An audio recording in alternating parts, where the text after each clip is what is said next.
Good morning, everybody. Today we'll start the new topic. There's brachial plexus of anatomy.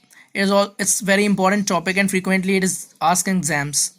So, first of all, we'll discuss that how the brachial plexus is formed and what forms it. So basically, the spinal cord is divided into two roots. That is the dorsal root and the ventral root. The dorsal root and ventral root combines and it forms spinal nerve. Then the spinal nerve again divides into dorsal ramus and ventral ramus. So a plexus, it is always formed from the ventral ramus of corresponding spinal nerve. So it's the important point that what forms this spinal nerve? A plexus is formed by ventral ramus of corresponding spinal nerve. So now we'll learn that how the brachial plexus is formed. So basically it is very important to draw the brachial plexus in exams, and it's a fixed 5 marks question which is frequently asked in the exams. So first of all, we'll just write roots, then trunks, divisions, cords and nerves. Roots, we are having here 5 roots under which whole the brachial plexus is formed. C5, C6, C7, C8 and T1. So we have written the roots here. Then we'll write the upper trunk, middle trunk and lower trunk. So the upper trunk is formed by C5 root and C6 root. The middle trunk is solely formed by C7 and the lower trunk is formed by C8 and T1. So basically you have to do this only. You have to just draw the both lines and just connect it with the upper trunk.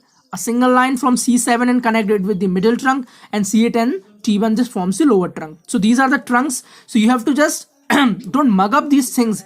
Just draw the diagram and you will just learn that easily. So now we'll have to make the divisions. So from which trunks the division is made, just use 2 different colors, as I have used the red and the one pencil.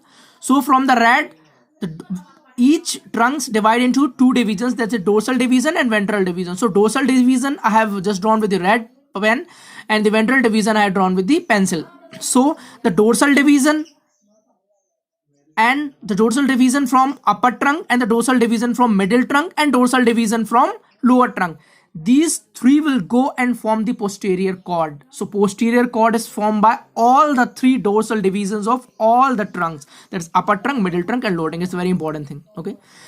Then we'll form the lateral cord. So lateral cord is formed by the ventral division of upper trunk, ventral division of middle trunk. That's it. So basically lateral cord is formed by the 2 division only, that is ventral divisions of upper trunk and middle trunk. Now the medial cord is solely formed by the ventral division of lower trunk. So these are the cords: posterior cord, lateral cord and medial cord. Now we'll see the nerves. So nerves, basically there are 5 nerves which are formed under posterior cord. There are 3 nerves which are under lateral cords, and there are 5 nerves again which are under medial cord. So we'll see that.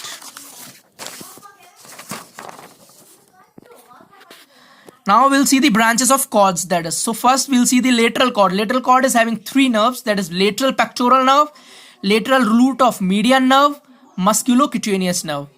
So we have to just learn these nerves. Examples are asked, sometimes nerves are also asked, or sometimes example is asked like write examples of nerves of medial cord. So you have to just learn this. So there are 5 nerves under medial cord. These are medial pectoral nerve, medial root of median nerve, medial cutaneous nerve of arm, medial cutaneous nerve of forearm and ulnar nerve.